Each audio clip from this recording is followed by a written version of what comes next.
Nonton untuk nonton sekarang juga karena M5 World Championship Group Stage sudah berjalan di match yang ketiga dan kita langsung menuju ke dalam lane of death. Oke, line up rating ini rata kiri ya, tapi perbedaannya cukup tipis. Kita akan lihat bagaimana visualisasi lebih lanjut terkait komposisi hero yang sudah diamankan. Bicara soal komposisi untuk teman-teman dari TOB memang cukup balance ya. Early ini killer advantage dari Fanny-nya bisa dimaksimalkan oleh teman-teman dari TOB. Tapi yang perlu dipertimbangkan juga adalah ketika masuk level 4, unlock seluruh skill dari sosok Nael, dia juga masih bisa menyimbangi nantinya gaya permainan yang dibawa oleh teman-teman dari Toei Brothers. Tapi ya kalau misalkan kita ngeliat dari jungle head to headnya, seenggaknya ada sedikit yang bisa diuntungkan oleh Geekfriend. Tapi sebentar, Oke, kalau ngomongin dari sekarang dia mau teamfight, ini hanya poking damage saja. Tapi yang harus diperhatikan adalah dari Aboy juga membalas gimana caranya dia memancing trigger terhadap flicker yang dimiliki oleh sosok dari seorang Super Shark. Tapi nampaknya trigger disiplin dari kedua belah tim ini sangat-sangat baik dan membuat mereka tidak ada yang berhasil mengeluarkan apapun. Tapi ketika dia, Nael ngeliat Fanny loncat menuju ke arah jungle yang di bawah, Nael seketika langsung melakukan responsif terhadap jungle yang dimiliki oleh seorang best player one. Ini bakal PR sih, ada sedikit tersendat nantinya dari segi leveling yang perlu dipertimbangkan juga. Tapi yang kita tahu juga pada hari lalu Best Player One ini punya farming pattern yang cukup menarik. Dan League dari sisi itemnya ini masih berupa item pecahan aja. Dan biasanya ya Coji ya, kalau kita lihat ada head to head dari Bruno, dia ngebuild ke arah select plate. Tapi kita belum melihat power item tersebut yang diamankan cuman oleh perbedaannya satu CP untuk daerah God Lane. Kalau kita ngeliat ke arah Bruno-nya tadi, Bruno yang digunakan oleh Marky ini item pertamanya langsung menuju ke arah Warrior Boots. Iya.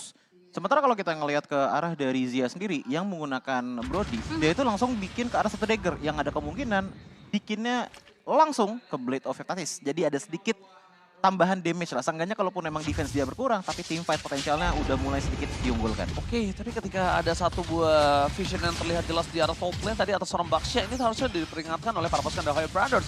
Mereka udah standby untuk melakukan team fight di arah Turtle. Melihat adanya Fanny yang langsung recall, ini tandanya mereka akan coba mengikhlaskan. Dan Super Shark, kalau mereka terpaksa menggunakan flickernya, ini akan menjadi kerugian untuk Fanny. Karena team fight mungkin bisa jadi di Purple Buff. Karena Purple Buff akan coba muncul kali ini. Benar. Melihat ada pergerakan dari Baloski ke sana tanpa ada cover sama sekali. Ternyata ada satu shot call yang diberikan oleh para pemain dari tim Kick Farm. Menuju ke arah Purple Buff. Nile standby position dan pinternya dari Best Player One, dia langsung melakukan pertukaran. Sama-sama ingin mendapatkan Purple Buff dan Nile tempat sana langsung fokus ke Melo. Melo akan coba dihantam tapi nampaknya dengan adanya flicker dia masih selamat bersama dengan Best Player One. Tidak kehilangan sama sekali Purple Buff dan first blow berhasil ditahan oleh Luke. Dan lihat semangatnya Luke langsung teriak karena flicker sekalipun ditahan Melo. Tapi sayangnya Luke tetap harus mengeluarkan flickernya untuk mendapatkan point kill di arah top lane. Ya, paling minimal dengan hilangnya dari Melo itu sendiri ya. Seenggaknya dari segi laning phase, minion wave-nya itu sedikit diungguli oleh Luke dan seenggaknya dia masih bisa bergerak lebih luasa dibandingkan dengan Melo. Sementara kalau kita ngeliat ke arah bottom lane, ini adalah lane yang bisa dibilang cukup rentan menjadi target dari Fanny-nya Best Player One. Karena lihat rotasinya udah mulai berkumpul semua di bawah. Duo entry kembali bermain di arah bottom lane ya. Baby Seat ternyata menjadi sebuah metode yang akan coba dilakukan Baloski. ya harusnya ini yang perlu diperhatikan juga karena dengan karakteristik yang cukup kontradiktif dari pilihan junglernya yang ngebuat teman-teman dari Toei Brothers kemungkinan akan mencari kompensasi untuk memberikan sosok fall off efek karya Marky-nya yang dimana sejauh ini masih belum coba untuk diinisiasi lebih dalam lagi dari teman-teman Toei Brothers, apalagi ada dua Fury Hammer sebetulnya ya kalau kita lihat dari arah in-game equipment yang sudah diamankan. Wow, Baloski stand for nothing di depan sana mencoba untuk menghantam para pasukan dari tim Toei Brothers. Tapi nampaknya dengan ada Tower Path Memory, tidak ada satu buah point kill pun yang bisa didapatkan oleh Gifam. Dipukul mundur ke arah belakang, terlalu banyak source shield yang keluar ketika ada Turtle yang akan coba muncul. Dan Purple Buff bahkan sudah standby on position dari kedua belah pihak. Nile tidak peduli apapun yang terjadi, Nile bakal coba untuk melakukan sedikit rusuh ekspedisi terhadap jungle yang memiliki dari sosok Toei Brothers. Tapi jika ada shot call untuk mundur, itu tandanya mereka akan lebih fokus ke arah Turtle. Kalau yang aku lihat dari rotasi yang mereka sudah siapkan, 3 player sudah standby. Dan bahkan Geekfam menurunkan sosok Luka untuk sampai berada di arah mid lane. Karena Luka nanti akan segera cepat untuk melakukan cover. Dan Luka akan segera melakukan sebuah zoning out. Tapi tampaknya masih bisa berhasil mendapatkan satu turtle tanpa seorang Luka. Dicari informasinya dengan keberadaan dari Fanny-nya Blast Player One langsung gas full habis oleh teman-teman dari Geekfam yang membuat akhirnya mereka mendapatkan turtle yang kedua. Satu lagi dari turtle yang perfect untuk Geekfam. Oke, Luke dituntut untuk proaktif ya, melihat terkait bagaimana pergerakan dari jungler lawannya. Yang dimana ini jadi 1 poin plus tersendiri dan angin segar bagi tim Indonesia kita. 2000 network in total sudah dipimpin oleh teman-teman dari Geekfam pasca turtle dan 1 poin eliminasi diamankan.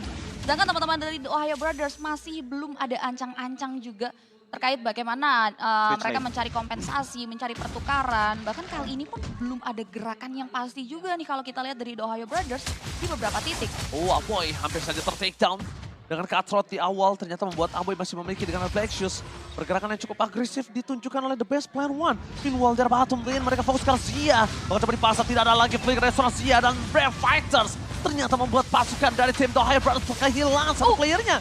Baloski terkena damage yang cukup besar. Tapi dia mencoba untuk menghentikan pergerakan dari seorang Super Shark. Dan akhirnya Marky membuat tendangannya sangat baik. Tendangan pisang ala Marky. Asu total. Oke, nice one. 2 pemain tumbang dari anak The Ohio Brothers dan again tidak ada pertukaran. Kembali harus pulang dengan tangan kosong. Bahkan ada satu sosok kembali tamu yang tak diundang. Di mana Nail akan terus memaksimalkan invasi seperti ini. Sedangkan teman lainnya berfokus ke area turret. Tapi ini dia yang ditunjukkan permainan oleh seorang Geekfam. Bermain dengan agresif. Berhasil mendapatkan purple buff. Tapi terjatuh Prefectors-nya ke area yang salah. Luka malah meninggalkan sosok Nail. Dan untungnya Aboy respon terhadap permainan yang dimiliki dari Geekfam. Langsung ada cover dengan Aboy magical damage. Berhasil mendapatkan 1 point kill dan juga purple yang di tangan dari tim Geekfam. Cuma para pasukan dari Geekfam mereka kehilangan sosok dari junglernya Cipta juga Choji. Iya, tapi seenggaknya paling minimal 4 player dari Geekfam itu memiliki gol tertinggi untuk di game kali ini. Dan posisinya mereka masih untung sebenarnya walaupun dengan kehilangan dari Nail. Tetap itu adalah kerugian yang bisa bilang cukup tidak terlalu besar impactnya untuk sekarang. Namun satu hal yang saya lihat adalah The Ohio Brothers ini udah mulai mendapatkan momentumnya. Iya, bener banget. Apalagi dengan melihat bahwa Nail kan banyak banget melakukan agresif manuver ke dalam dari jungle area Geekfam. Dan mereka sudah mulai memaksimalkan momentum tersebut dengan memanggil Melo lagi dan lagi. Oh, lihat. Kabel dari best player one tanpa adanya purple buff itu benar-benar sangat baik. Dan lihat di bottom lane Zia memanfaatkan semaksimal mungkin dengan chance yang dilepas oleh seorang Marky. Pertukaran di arah top lane pun belum terjadi. Nampaknya rotasi yang terlambat dari ESP Lane harus kehilangan Geekfam 1 buat turret. Tapi dibalik itu semua dari in-game equipment ini membuat sosok dari seorang Marky punya gold lebih unggul atas seorang Brody Zia. Yes, dan bahkan kalau kita ngeliat dari segi item patternnya ya ada kemungkinan menuju ke arah Berserker Fury. Tapi lihat tanpa Berserker Fury damage sebesar apa. Wow. Itu Berserker Fury-nya baru jadi loh dan lihat damage-nya benar-benar sakit. Bahkan Fanny mencoba untuk dikejar oleh seorang Nail. Meanwhile pasukan dari Geekfam mereka harus stand by on position menuju ke arah purple buff. Luka, Breath setelah dibuka. Retribution is hot point. Melo nowhere to run. Membuat dirinya harus terperangkap di depan sana. Geekfam dengan seorang part memory sekalipun tidak menggetarkan pasukan Indonesia untuk mundur ke arah belakang. Alright, ada 1 poin eliminasi lagi. Yang berhasil diamankan oleh teman-teman dari Geekfam dan tidak berhenti sampai di situ. 1 turret pun berhasil mereka runtuhkan tentunya. Freeze buff. Yes, freeze buff-nya dilakukan untuk mempersulit pergerakan dari sosok best player one. Dan nampaknya 1 inner turret kini udah mulai terancam. Dengan ketertinggalan yang tadinya udah 2000, lambat laun udah semakin tinggi. Swingnya di tangan anak-anak Geekfam. Dan bahkan itu juga diikuti dengan adanya pattern yang menurut Choji works banget untuk Geekfam. Dengan adanya Minion Fury yang dibuka, siapapun yang keangkat, dia yang dimakan. Ini the best player one harus dapetin jungle itu sih. Karena lihat Geekfam mereka akan terus invasi, mereka akan terus ekspedisi dan mereka akan memaksa best player one mengeluarkan retributionnya di purple ketika itu harus bertukar dengan Lord. Tidak ada opsi yang baik di tangan dari The Ohio Brothers. Itu bener-bener mereka nggak dikasih pilihan sama Geekfam.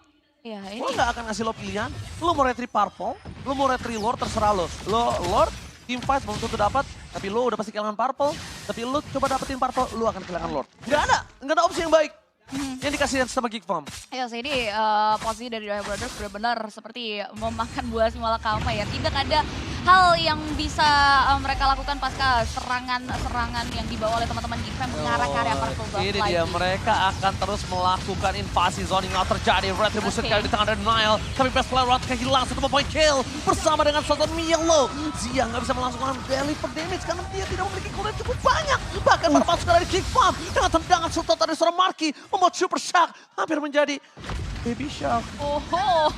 Tidak bisa Hampir berbuat jadi Baby Shark. apa-apa lagi. Bahkan Ya. momen dari Super Saiyan yang dari tadi kita nantikan tidak pernah bisa dibuat dan dibuka dari permainan yang benar-benar proaktif untuk Geek Fam dan Freelord tidak Betul. dipungkiri. Ini akan diamankan oleh mereka, Joji. Tapi emang kita juga ngelihat ya, pattern yang dibawakan oleh The Hoya Brothers. Dan di saat mereka tahu purple buff mereka diambil, Iya. pasti mereka mencoba untuk kontes hal tersebut. 3 kali sudah mereka lakukan, dan sepaling minimalnya yang rugi itu tetap di tangan Ohio Iya. Brothers. Dengan mereka kehilangan satu player, dan sekarang akhirnya stuck ke angka 7 kill point. Perasaan ini udah gak relevan lagi ya. Teman-teman dari The Ohio Brothers mungkin udah mulai harus cari pertukaran lain tentunya. Seperti mengutus sosok best player one untuk mengarah ke area split push-nya. Betul. Seperti yang kita lihat di area bawah. Marky masih bisa bertahan. One by one situasi dapat terlihat. Tapi Oh, wow. Palaski is coming. Nail menutup best player one. Kutingan mau terkick farm. Dan ini dia permainan ala Sia. Yang dimana kick farm benar-benar bermain dengan agresif. Southeast Asia gameplay. Akhirnya benar-benar ditunjukkan oleh para pasukan dari Geek Farm terhadap North America. Membuat para pasukan dari Geek Farm mereka berhasil mendapatkan objektivitas yang banyak. Bahkan Lord Tiara top lane akan menjadi pilihan utama. Super Shark gak akan mendapatkan apapun di sana. Bahkan Low dengan Brave Fight tentu dengan Star Zia. Wow. Sampai keempat terjadi. Membuat Geek Farm kali ini berhasil mendapatkan 2 point kill atas Hood. One last hit. Hood still survive. Dan nampaknya pasukan Geek Farm lebih fokus ke base. Mereka gak peduli apapun yang terjadi. Mielau masih mempertahankan dengan penalty zone. Tapi free hit dari belakang terhadap seorang Marky membuat Best Player One take down. Dan Best terbuka sangat besar. Ini bencana. Triple Santai Reds gak menutup. Geek Farm mencoba bangkit dari kubur. Oke, Geek Farm mengamuk 11 menit pertandingan game berjalan. Bahkan berhasil membuat teman-teman dari The Ohio Brothers bertekuk lutut early advantage. Yang ternyata justru cenderung mengarah ke area rata kanan. Ya, karena This is kita, Southeast Asia gameplay. karena kita sebenarnya Barbar lihat, kan? agresif. Iya, karena kita Play. sebenarnya ngeliat kalau dari segi Ya. draft yang dibawakan oleh The Ohio Brothers, mereka Aha. punya Terizla, mereka punya Valentina, mereka punya Fanny. Menurutku itu adalah 3 hero yang punya resep cukup kuat untuk punya early agresif.